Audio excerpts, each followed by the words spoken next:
अस्सलामुअलैकुम। Welcome back to नाज academy education. उम्मीद है आप लोग सभी ठीक होंगे और सेफ़ होंगे। तो चलिए आज हम देखने वाले हैं हिंदी सुगम भारती, जो कि 8th क्लास का है, महाराष्ट्र बोर्ड। तो इसका जो है कदम मिलाकर चलना होगा 8वां है। ये पोएम है, अटल बिहारी वाजपेयी जी इनके कवि है। तो आज हम इसका कदम मिलाकर चलना होगा का क्वेश्चन आंसर देखने वाले हैं। आप सबसे रिक्वेस्ट है कि वीडियो को ज़्यादा से ज़्यादा शेयर किया कीजिए, ठीक है, लाइक किया कीजिए। अगर कुछ भी डाउट है तो कमेंट करके पूछा कीजिए। ओके।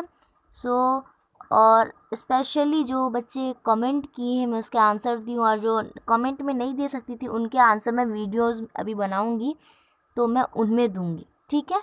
तो आप कमेंट करो, आंसर मैं दूँगी, ठीक है। चलिए आज का ये टॉपिक जो है हमारा क्वेश्चन आंसर वाला कदम मिलाकर चलना होगा का स्टार्ट कर लेते हैं। और वीडियो को प्लीज़ ज़्यादा से ज़्यादा शेयर किया कीजिए। ओके। सबसे पहला क्वेश्चन है आपकी टेक्स्ट बुक का, यानी कदम मिलाकर चलना होगा जो है उसकी पोएम के बाद उसके नीचे जो इसका क्वेश्चन है। तो सबसे पहले है सूचना के अनुसार कृतियाँ लो।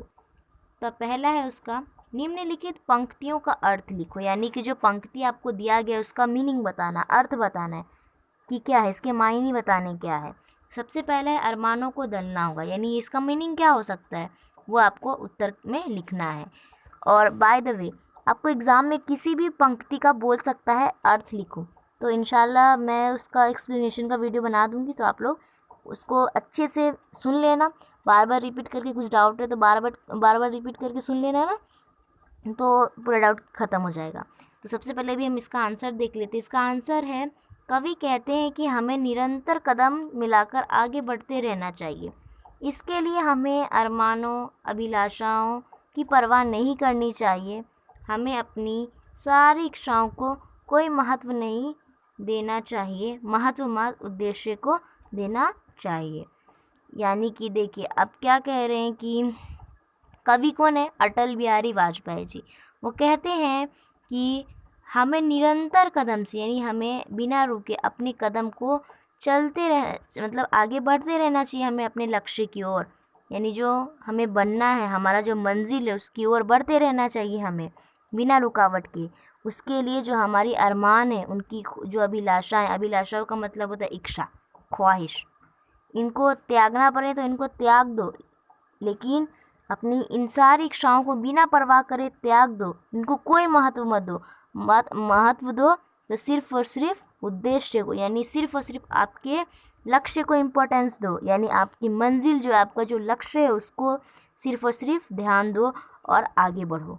उसके लिए आपकी सारी खुशी, यानी जो आपकी जो सारी अभिलाषाएं हैं, अरमान है, सबको त्याग दो, ठीक है। तो ये आपके पहले का आंसर था। चलिए देखते हैं हम लोग दूसरा क्वेश्चन, पंक्ति के अर्थ वाले का। ओके, हमारा सेकंड क्वेश्चन है पंक्तियों का अर्थ लिखेगा। दूसरा है पीड़ाओं में पलना होगा। तो इसका आंसर है हमेशा एक सा समय नहीं होता, उसमें कभी खुशी तो कभी गम आते रहते हैं। जीवन में जब भी कठिनाई आए तो उससे घबराना नहीं चाहिए, बल्कि उनसे होने वाले कष्टों को स्वीकार कर जीना चाहिए। उन पीड़ाओं को हंसते हंसते सह लेना चाहिए। अभी जैसे पढ़ी ना वैसे ही नोट करना। मुझे मालूम है, आई नो, मुझसे एक दो शब्द छूट गए टाइपिंग करने में, इसके लिए सॉरी। बट आपको जिस तरह मैंने एक्सप्लेन किया ना आंसर, उसी तरह लिखना नोटबुक में। ओके। और ये आंसर आप एग्ज़ाम में अगर इसी पंक्ति का पूछता, अगर आप ये आंसर लिख के आते हो, कोई आपको आपसे आपका मार्क्स नहीं छीन सकता। और ऑब्वियसली पूछा ही जाता है, अर्थ लिखो, ये आता ही आता है एग्ज़ाम में, 100% पूछते हैं, ठीक है। तो ये सारी चीज़ें आपको ध्यान देना है। ओके। तो चलिए हम इसका समझ लेते क्या है, इसको बताया गया। यानी कि अटल बिहारी वाजपेयी जी जो कवि है इस कविता के, वो कहते हैं कि हम हमेशा जो हमारा जीवन है वो एक सा नहीं होता है समय। कभी देखो, कभी खुशी रहती है तो कभी गम रहते हैं। ऐसा नहीं होता ना कि हमेशा कभी खुशी ही खुशी रहते हैं हम, नहीं, गम भी आते हैं हमारी ज़िंदगी में। तो कभी खुशी रहती है तो कभी गम रहते हैं हम। तो जीवन में जब भी कठिनाई आए तो हमें उससे घबराना नहीं चाहिए, बल्कि उनसे जो होने वाली कष्टें, यानी जो मुसीबतें जो हो रही है आपको, उसको स्वीकार कर उसके साथ जीना चाहिए। और उन पीड़ाओं को, उन मुसीबतों को हंसते हंसते झेल लो, फिर देखो तुम्हारी जो लक्ष्य है वो तुम्हारे सामने होगी।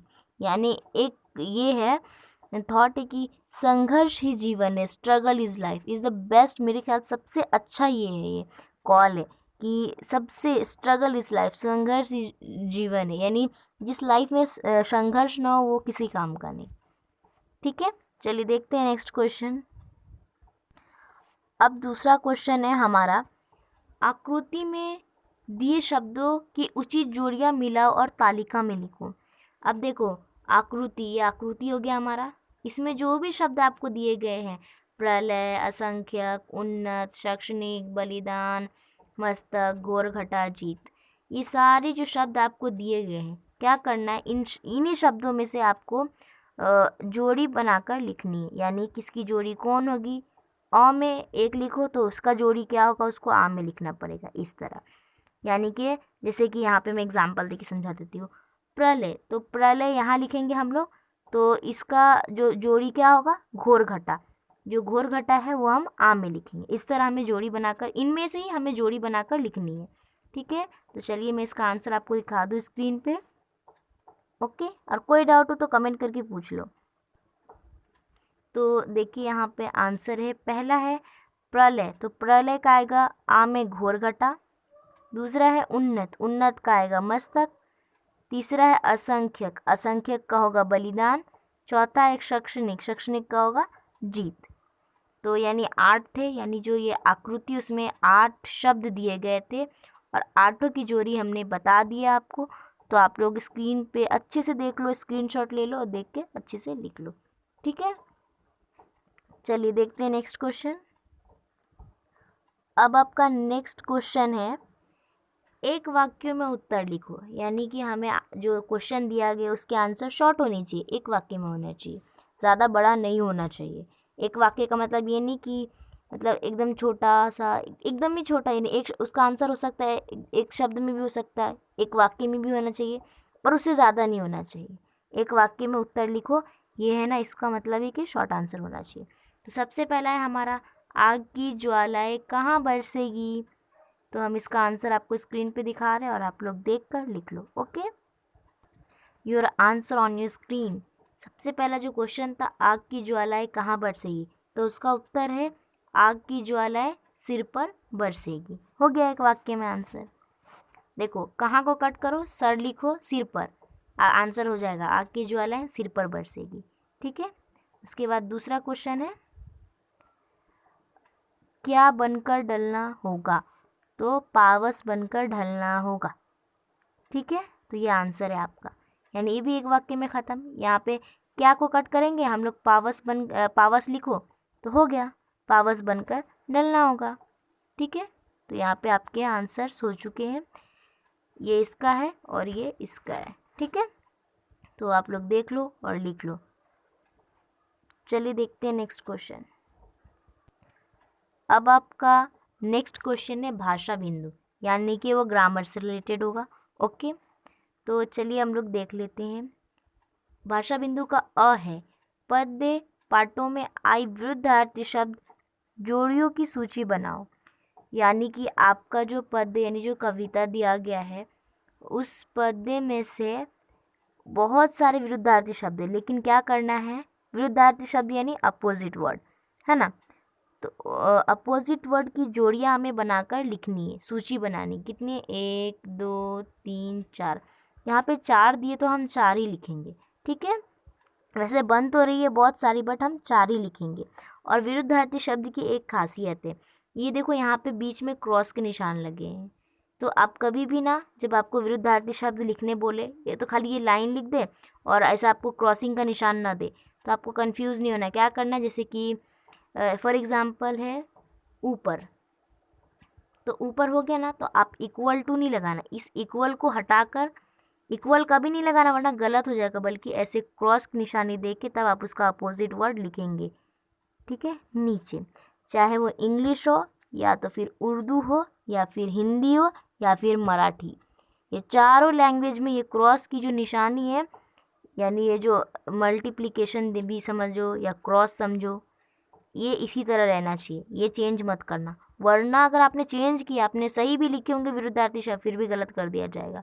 तो ये चीज़ आपको ध्यान रखनी है। ओके, तो चलिए विरुद्धार्थी शब्द जो आपके गद्य में आए हुए, सॉरी पद्य में जो आए हुए कविता में, उसके आंसर्स हम आपको बता देते हैं। तो आंसर ऑन योर स्क्रीन। तो आंसर है, सबसे पहले लिखो अपमान, अपमान का अपोजिट वर्ड आएगा सम्मान। दूसरा लिखो जीत, जीत का आएगा हार। तीसरा लिखो सफल, सफल का अपोजिट आएगा असफल। उसके बाद चौथा लिखो अहंकार, और अहंकार का अपोजिट आएगा प्रेम। ठीक है, तो ये चारों को, यानी चार इधर, चारों की जोड़ियाँ मैंने बता दी हूँ, यानी जो जिसका अपोजिट है वो आप लोग देख लो और लिख लो। ठीक है, मैंने आंसर आपको प्रोवाइड कर दिए। सो ठीक है, चलिए देखते हैं नेक्स्ट क्वेश्चन। अब सबसे इम्पोर्टेंट क्वेश्चन, भाषा बिंदु जो था, भाषा बिंदु का ये आ है, इसमें क्या लिखा है, पाठ में प्रयुक्त अव्यय को ढूंढकर उनके भेद लिखो। यानी अव्यय का मतलब क्या होता है, वो क्यों है, क्या है, सारे जो क्वेश्चन होते हैं उनके भेद कितने हैं, वो सारे क्वेश्चन का आंसर आपको क्या करना है, वीडियो देखने के बाद डिस्क्रिप्शन बॉक्स में एक लिंक मिलेगा, उस लिंक पर क्लिक करना है। वीडियो मतलब उस हिंदी ग्रामर लिखा होगा, उसके नीचे जो लिंक दिया गया है उस पर क्लिक करना और जाना उसमें। ठीक है, जब उसके नीचे जाओगे ना आपको तो अवय के भेद नज़र आएगा, उस पर जाकर क्लिक करना है। 2 वीडियो मिलेंगे, अब उन दोनों वीडियो को ध्यान से सुनना है। सबसे इम्पोर्टेंट बात बता रही हूँ, क्योंकि मैं आपको पूरा डिटेल से फिर से नहीं समझा सकती, मैं उसमें ऑलरेडी डिटेल से समझाई हूँ। ठीक है, तो आपको क्या करना है, उस पर जाना है, क्लिक करके और समझना है भेद क्या होते हैं, उसके कितने भेद है, वो सब कुछ समझना है। तो फिलहाल आपकी जो पाठ में जो आए हुए हैं अवय और उनके कौन से भेद है, वो मैं आपको आंसर बता देती हूँ। ठीक है, नहीं तो फिर से कोई बच्चा कमेंट करेगा मैम वीडियो बहुत बड़ा है। अरे गधों, वीडियो बड़ा होगा ना अगर मैं आंसर अच्छे से बताऊंगी या फिर कुछ एक्स्ट्रा रहेगा तो आंसर वीडियो बड़ा बनेगा ही। कैसे फालतू के क्वेश्चन करते रहते हो, वीडियो बड़ा बनेगा ही ना। अब आंसर मैं आपको प्रोवाइड कर रही हूँ तो आपकी हेल्प इतनी बड़ी हो रही है कि नहीं, तो आपको ये कमेंट करना बनता है क्या मैम वीडियो बहुत बड़ा है, नहीं ना। वही ना, शुक्र अदा करने की बजाय मिस्टेक्स निकालेंगे। तो कोई कहता मैम ये गलत है, अरे जो गलती है इसको कमेंट करो, मैम ये क्वेश्चन का आंसर गलत है। हाँ हो सकता है, मैं भी इंसान हूँ, मुझसे भी गलती होती है, बट क्वेश्चन बताओ मैम कि मैम ये जो क्वेश्चन है, ये क्वेश्चन नंबर 1, क्वेश्चन नंबर 2, इसका आंसर गलत है। डायरेक्टली बोलते मैम आंसर ही गलत है। ऐसे कैसे, सारे तो गलत नहीं हो सकते ना, कुछ भी बोलते रहते हो। सोच समझ के कमेंट क्या करो। ओके, चलो इसके आंसर बता देती हूँ मैं। तो आपके आंसर है के नीचे भेद आएंगे संबंध बोधक अवय, पर क्रिया विशेषण अवय, यदि समुच्चय बोधक अवय, अब क्रिया विशेषण अवय। अब जब वो वीडियो देखोगे ना तो उसमें सब कुछ बताया जाएगा कि कौन क्या रहेगा तो आप उसको संबंध बोलेंगे, कौन सा किससे रहेगा तो क्रिया विशेषण बोलेंगे, समुच्चय बोधक क्यों बोलेंगे, विशेषण क्यों बोलेंगे, ये सारी चीज़ें हैं ना, निपात क्यों बोलेंगे, सब कुछ आपको उन दोनों वीडियो में मिल जाएगा। तो प्लीज़ प्लीज़ जाकर देखना। ठीक है, देखने के बाद फिर आप लोग कमेंट करना कि कैसा था वो। ठीक है, और आप सबसे रिक्वेस्ट है कि प्लीज़ ऐसे ऊट पटांग जो क्वेश्चन करते हो ना वो थोड़ा अच्छे से, आप क्वेश्चन भी करते हो ना तो सही से लिखा करो ताकि मुझे समझ में आए। आप समझ में ही नहीं आएगा तो आंसर क्या दूंगी। तो कोई बच्चा डायरेक्टली कहता है मैम आंसर रॉन्ग है, अरे आंसर रॉन्ग है तो क्वेश्चन बताओ कि मैम ये वाला क्वेश्चन उसका आंसर रॉन्ग है। हाँ हो सकता है, मैं भी इंसान हूँ, मिस्टेक हो गई होगी, तो वो क्वेश्चन नंबर लिखो। डायरेक्टली मत बोलो कि सारे आंसर रॉन्ग है, मुझे गुस्सा आता है, ऐसा नहीं है। डायरेक्टली मत बोला करो ऐसे, हाँ कि मैम पूरा ही आंसर गलत है, ऐसा नहीं होता है। ठीक है, तो आप लोग सोच समझ के ना कमेंट किया करो। Okay, so I request you to all, so thanks to watching my videos and share, मेरी वीडियो को ज़्यादा से ज़्यादा शेयर किया करो प्लीज़।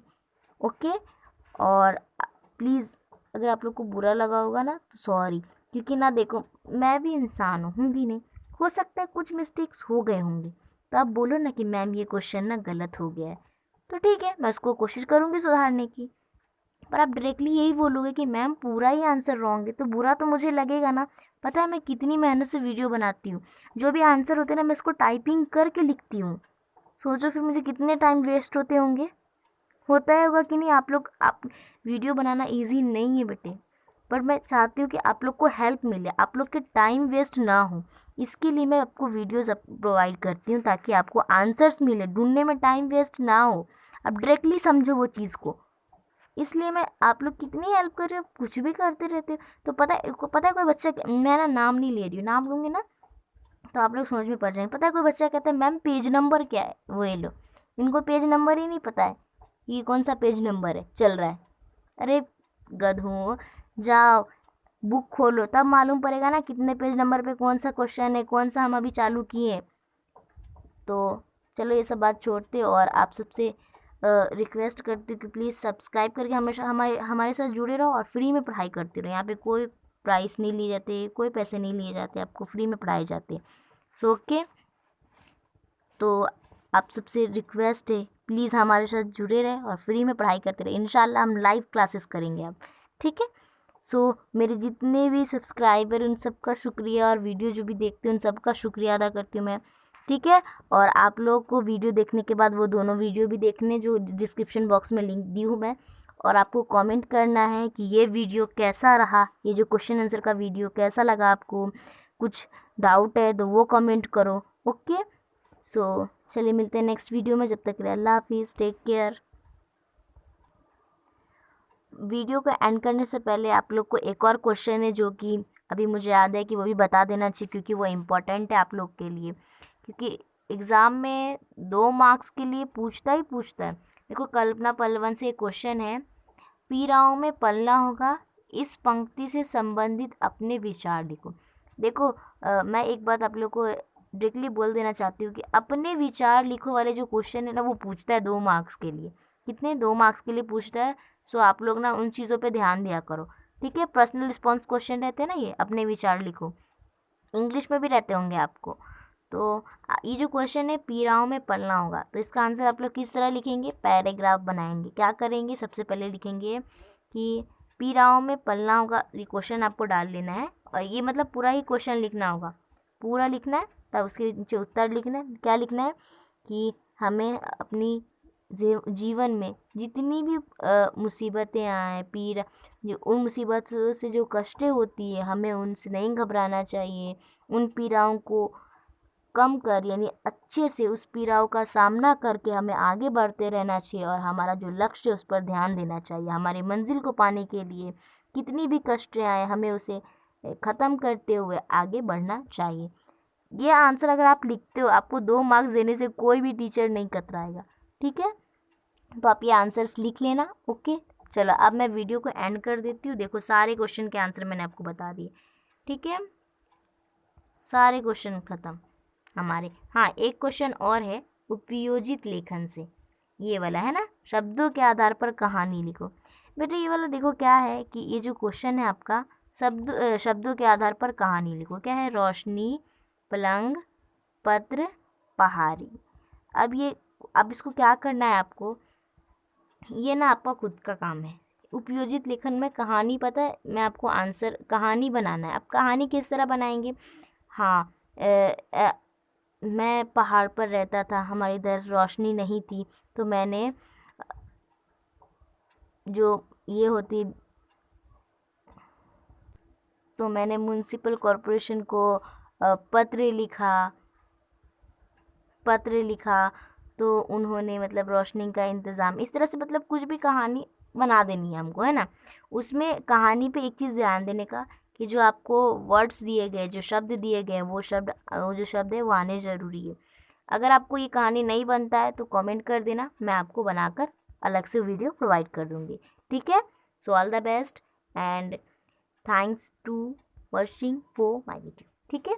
तो आप लोग को कहानी अगर नहीं आएगी बनाने तो आप लोग कमेंट कर देना, मैं बता दूंगी, ठीक है। लेकिन आप ज़्यादा से ज़्यादा कोशिश करना खुद बनाने की, क्योंकि देखो क्या होगा कि मैं आपको आंसर दूंगी तो बच्चे अक्सर कतराते हैं पढ़ने से।